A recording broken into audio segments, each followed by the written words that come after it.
The planet reveals itself slowly, not as a world, but as a presence. Venus does not greet visitors with surface or shoreline, but with weight, pressure, heat, a sky so thick it feels like stone. From space, the clouds glow softly, a pale gold veil hiding everything beneath. From within, they are endless, layered, restless, oceans of sulfuric vapor circling a planet that never rests. This is not a place meant for human survival. At the surface, temperatures melt metal, pressure crushes bone, rain falls as acid, mountains slump like wax under their own weight. Venus is closer to the sun than Earth, similar in size, similar in mass, yet utterly alien. A twin that chose a different fate. And yet high above this hostile ground, where the clouds thin and the pressure eases, humans have imagined a way to live. The city does not stand, it floats. Suspended in the upper atmosphere, 50 kilometers above the surface, the human settlement drifts endlessly on the winds of Venus. Here, pressure is similar to Earth's. Temperature is survivable. Gravity feels familiar. It is a narrow ribbon of habitability carved out of a planet otherwise defined by extremes. The city is not anchored, it cannot be. There is nothing solid enough to hold on to. Instead, it moves with the planet's violent circulation, carried by winds that circle Venus faster than the planet itself rotates. Days and nights lose meaning here. The sun never truly rises or sets. Light is diffuse, filtered through clouds, bathing everything in permanent amber twilight. The sky is not blue, it is gold, copper, bruised orange.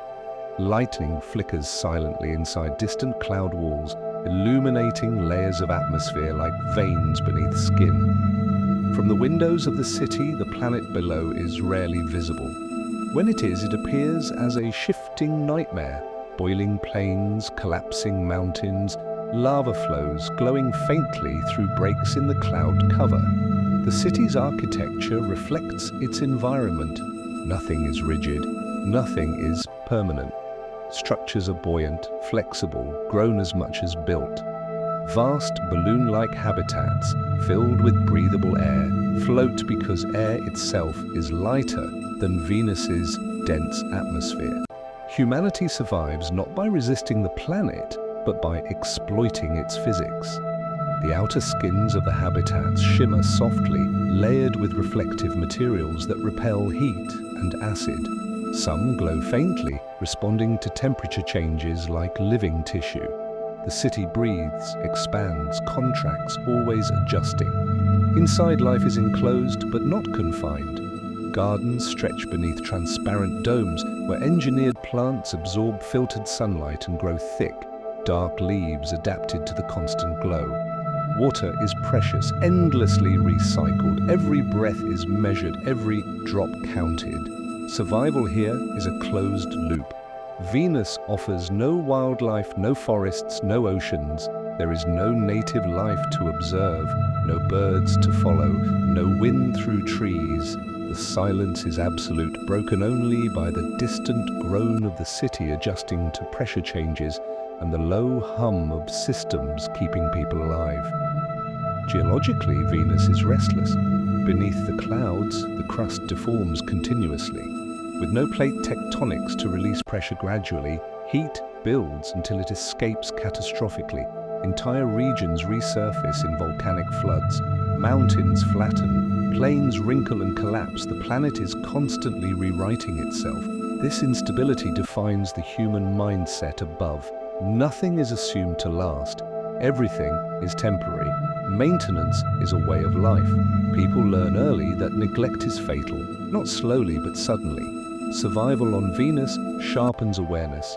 Attention becomes instinct. Outside the habitats, the atmosphere is lethal. Sulfuric acid droplets drift endlessly, eating away at exposed materials.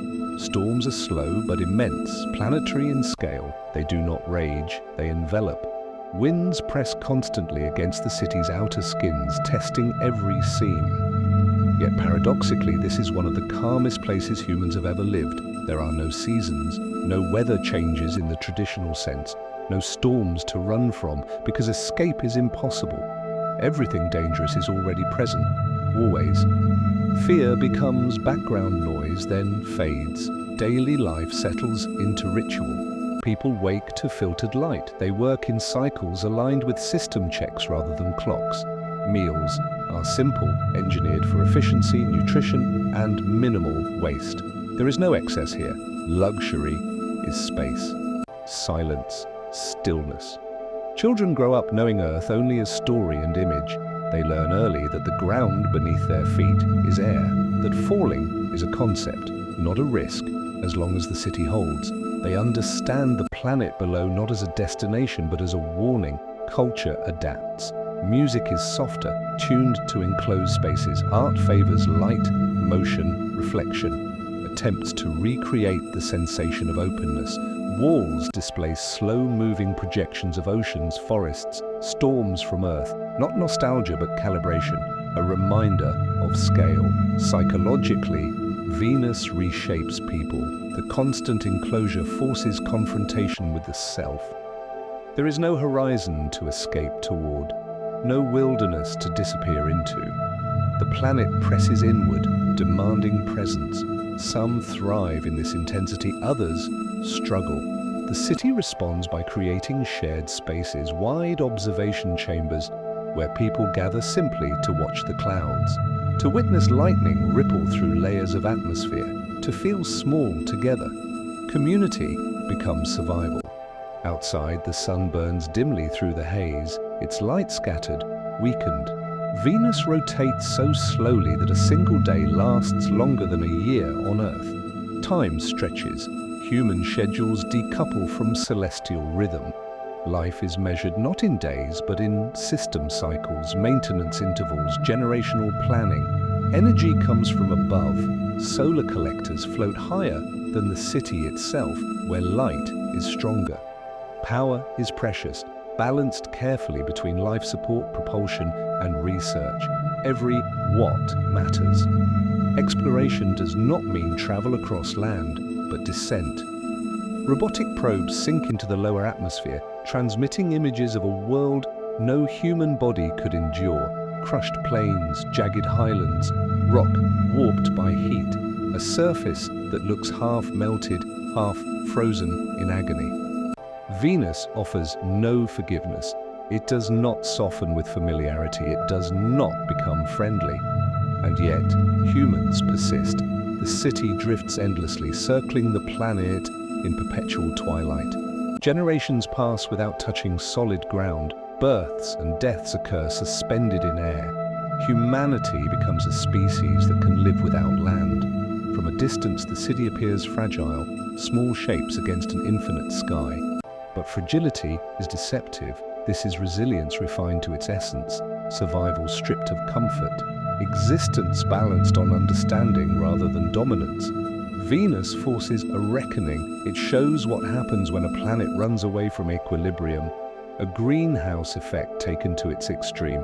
Oceans boiled away, atmosphere thickened into suffocation. It is a mirror held up to human history, distorted but unmistakable. And so the city is not just a home, it is a warning, a lesson, a monument floating above catastrophe. At the edge of the observation dome, someone watches lightning flash beneath the clouds, illuminating the planet's tortured surface for a brief moment. There is no fear in their eyes, only respect. Above hell, humanity floats, small, adaptive, unfinished, learning that survival is not about conquering worlds, but about listening to them and knowing when to rise instead of stand.